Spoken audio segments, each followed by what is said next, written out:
पौधों को हम जो नए पौधे तैयार करते हैं कई विधि से करते हैं। बीज को बोते हैं, कटिंग को लगाते हैं, या पहले से ही कोई छोटा पौधा क्यारी में उगा हुआ उसको उखाड़ के लगा, उसको प्रीकिंग करना कहते हैं। या जैसे अगर ग्वार पटरालोए वीरा है उसको देखा हो, अगेव देखा हो, उसके पौधे को देखें तो उसके नीचे जड़ों में छोटे छोटे बच्चे उगे हुए मिलेंगे, उनको सकर कहते हैं। तो सकर को हम खोद के भी हम लगा सकते हैं। तो तरह तरह से हम पौधों को उगा सकते हैं। तो ये सब प्रोपेग्यूल कहलाते हैं, यानी वो छोटे चीज़ें जिनसे हम नया पौधा तैयार करते हैं उसको प्रोपेग्यूल कहते हैं। एक कटिंग विधि भी है, तने की कटिंग है, शाखाओं की कटिंग है, जड़ की कटिंग है। तो अलग अलग जातियों में अलग अलग कटिंग काम में आती है। यहाँ मैं कनेर की कटिंग जैसे बता रहा हूँ। अब इस कटिंग मैं शाखाओं के काट के लाया हूँ। ये शाखा कम से कम 1 साल पुरानी होनी चाहिए।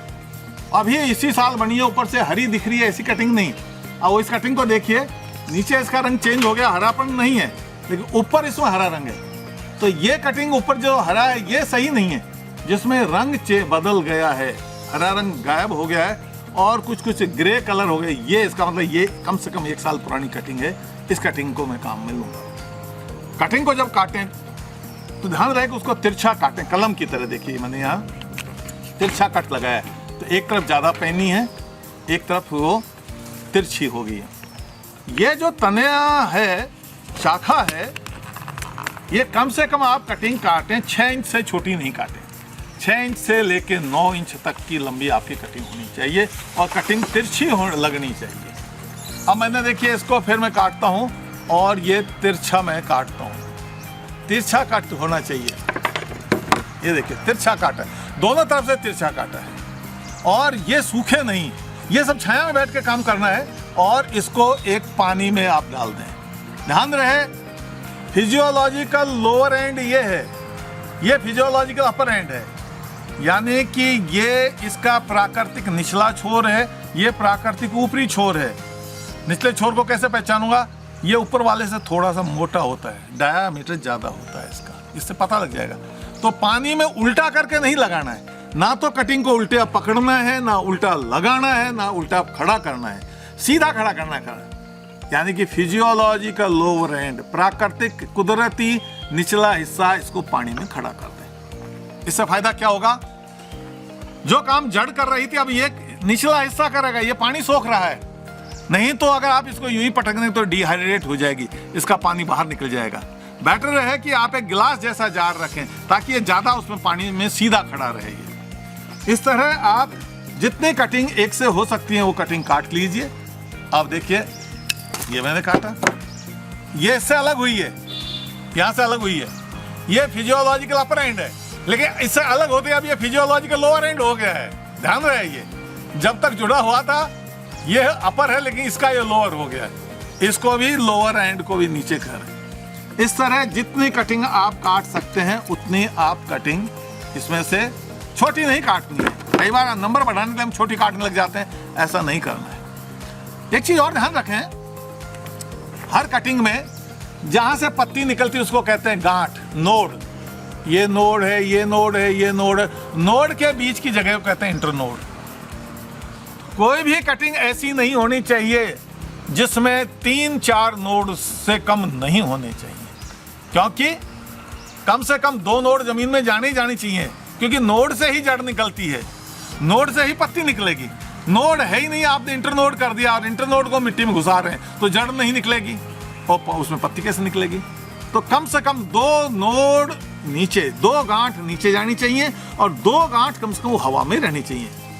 जो गांठ हवा में है उससे पत्ती निकलेगी, जो 2 गांठ जमीन में घुसे उससे जड़ निकलेगी। तो मान लीजिए आपने एक ही नोड रखा और जमीन में उसे लगा दिया तो जड़ तो निकल जाएगी, पत्ती कहां से निकलेगी? या आपने मान लीजिए एक नोड रखा, वो नोड हवा में, तो पत्ती तो निकल जाएगी, जड़ कहां से निकलेगी? इंटरनोड से जड़ निकलती नहीं है। तो आपको हमेशा ध्यान में रखें। अब देखिए इसमें कितने नोड आए हैं? 1 2 3 4 5 6 7 8 9 10 नोड आए हैं। तो मेरे तो मौज होगी, क्योंकि पास पास हैं, तो 2 से 3 4 5 10 आगे तो आ जाने दो। तो कम से कम अब कितनी गहरी जानी चाहिए? कम से कम 2, जब ज़्यादा नोड हैं पास पास हैं तो 2-3 नोड तो ज़मीन में जाना ही चाहिए। तो मैं इसको फिजियोलॉजिकल लोअर एंड नीचे जाएगा ज़मीन में। ये आप देखिए फिजियोलॉजिकल अपर एंड ऊपर है, यहाँ घाव है, अगर मेरे हाथ में घाव है और मैं कोई दवाई नहीं लगाऊं, पट्टी नहीं लगाऊं, मक्खियाँ बैठेंगी और उसमें से खून निकलेगा और बॉडी का पानी हवा बनकर बाहर निकलेगा, डिहाइड्रेट हो जाएगी बॉडी। अगर मेरी कोई सारी चमड़ी उतार दे तो बॉडी का सैप कम हो जाएगा, डिहाइड्रेट हो जाएगी। तो यही चीज़ यहाँ से पानी उड़ेगा तो यह तो डिहाइड्रेट हो जाएगा। या यहाँ पर वर्षा का पानी गिरा या आपने सिंचाई का पानी डाला तो यहाँ सड़ान हो जाएगा। तो ये सड़ान नहीं हो, घाव की ड्रेसिंग करना बहुत ज़रूरी है। तो घाव की ड्रेसिंग मैं कर रहा हूँ ताकि घाव खुला नहीं रहे। आप सबसे अच्छा रहे या तो चिकनी मिट्टी की टोपी इसको लगा दें। ये चिकनी मिट्टी का मैंने टोपी लगा दी है यहाँ पर। लेकिन मिट्टी का खतरा ये है कि जैसे आप सिंचाई का पानी डालेंगे मिट्टी तो गिर जाएगी, इसलिए गोबर की आप टोपी लगाएं। जो कैप है सीलिंग करें, गाय का ताज़ा गोबर, भैंस का ताज़ा गोबर की कैप लगा दें तो वो पानी डलने के बाद भी सूखती नहीं है। इससे फ़ायदा ये होगा कि कटिंग का ऊपर का हिस्सा डिहाइड्रेट नहीं होगा, वो सूखेगा नहीं और आपकी कटिंग चलेगी। जब सारी कटिंग इस तरह लगा दी, लगाने के बाद में आप उन सबको फिर पानी पिलाना शुरू कर दें। कैप सबके जितनी भी लगी हैं उन सबको कैप लगाएं। एक चीज़ और ध्यान रखें, मान लीजिए आपने 1000 कटिंग लगाई है, 1000 कटिंग लगाने में तो आपका 4 घंटे लगेंगे, 5 घंटे लगेंगे, 6 घंटे, तो तब तक तो ये सूख जाएंगी। 10-20 कटिंग लग गई, उनको पानी छिड़क दीजिए। फिर 10-20-30 लग गई, उनको पानी छिड़क दीजिए। तो ऐसा नहीं कि आज चार ऑपरेशन करने हैं तो सबके ऑपरेशन हो जाएंगे, उसके बाद हम उनको वार्ड में शिफ्ट करेंगे, तब तक तो उनका दर्द हो जाएगा। जिसका ऑपरेशन हो गया उसको वार्ड में शिफ्ट करिए, उसको जो ट्रीटमेंट है ना उसमें ट्रीटमेंट दे दीजिए। तो इनका ऑपरेशन हो गया, इनको तो पानी दीजिए, इनके लिए पानी अब दवा है, क्योंकि इनके अब जड़ नहीं है। इस समय अगर जड़ नहीं है, पानी कम रहा तो ये तो डिहाइड्रेट होकर सूख जाएंगी।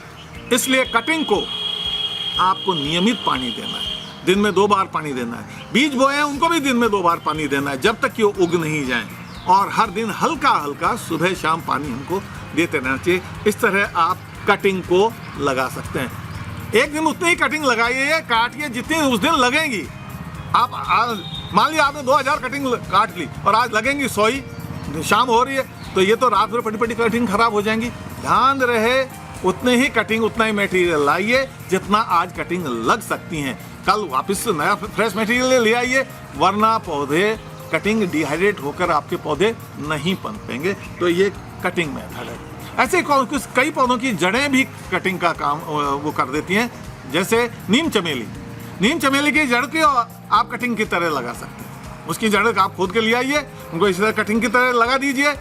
फिजियोलॉजिकल लोअर एंड नीचे जाएगा, फिजियोलॉजिकल अपर एंड, ये नियम तो हमेशा रहेगा। तो कटिंग आप बरगद की कटिंग तैयार कर सकते हैं, शहतूत की कटिंग आप लगा सकते हैं। आप जो है थूर की कटिंग लगा सकते हैं, यूफोर्बिया की आप कटिंग लगा सकते हैं, आप सहजना की कटिंग लगा सकते हैं, बहुत आप बोगनविलिया की कटिंग लगा सकते हैं। बहुत तरह के पौधे हैं, इनको हम कटिंग के द्वारा उगा सकते हैं। तो कटिंग का जो सीजन है वो भी अलग अलग है। कुछ पौधों की कटिंग फरवरी मार्च में अच्छी चलती है, कुछ पौधों की कटिंग आप वर्षा में लगाएं तो अच्छी चलेगी, कुछ की सर्दी में अच्छी लगे। आपको गुलाब की कटिंग करनी है, ये अच्छा सीजन है, सर्दी का सीजन अच्छा सीजन है। बोगनविलिया की गर्मी में चलती है, बोगनविलिया की कटिंग आप देखिए वर्षा में भी चलती है। ऐसे ड्यूरेंटा की जो कटिंग है ये वर्षा ऋतु में अच्छी चलती है। ड्यूरेंटा की कटिंग आपको लेनी है तो आप उस कटिंग को लें जिसमें फूल या बीज नहीं आए हैं, उस ब्रांच को लेके आएँ।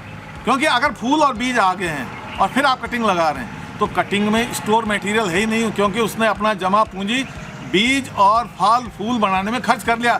तो आप ऐसे शाखा को कटिंग बनाने में काम में नहीं लें। इसी तरह अडूसा जैसे अडोटोडा वेसिका मेडिसिनल प्लांट है, इसकी कटिंग आप वर्षा ऋतु में लगा सकते हैं। तो आपको अगर सही मौसम का ज्ञान है तो उसी मौसम में कटिंग आपकी लगनी चाहिए।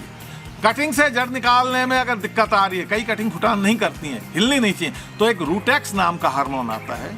उस रूटेक्स हार्मोन में आप उसका ट्रीटमेंट देकर नीचे तो वो रूट को पैदा करता है, जड़ को पैदा करता है। तो रूटेक्स हार्मोन को भी यूज कर सकते हैं। कई तरह के आजकल बाजार में हार्मोन आ रहे हैं, उन हार्मोन को पानी में आपका सॉल्यूशन तैयार कर लें। पानी में अगर सॉल्यूशन तैयार नहीं हो रहा है तो आप थोड़ा सा उसको अल्कोहल में घोल लें, अल्कोहल में घोल के फिर आप उसको पानी ऐड करें, तो इस तरह वो आसानी से उघुल जाती है। तो उसमें लोअर एंड को डिप कर लें, उसको काफ़ी देर 3-4 घंटे उसको खड़ा रहने दें, तो नीचे वाला एंड जो है उसको काफ़ी सोख लेगा और फिर उसके बाद लगाएंगे तो रूट एक्स की वजह से जल्दी उसमें से रूट निकलना शुरू हो जाती हैं। तो इस तरह कटिंग आप लगा सकते हैं।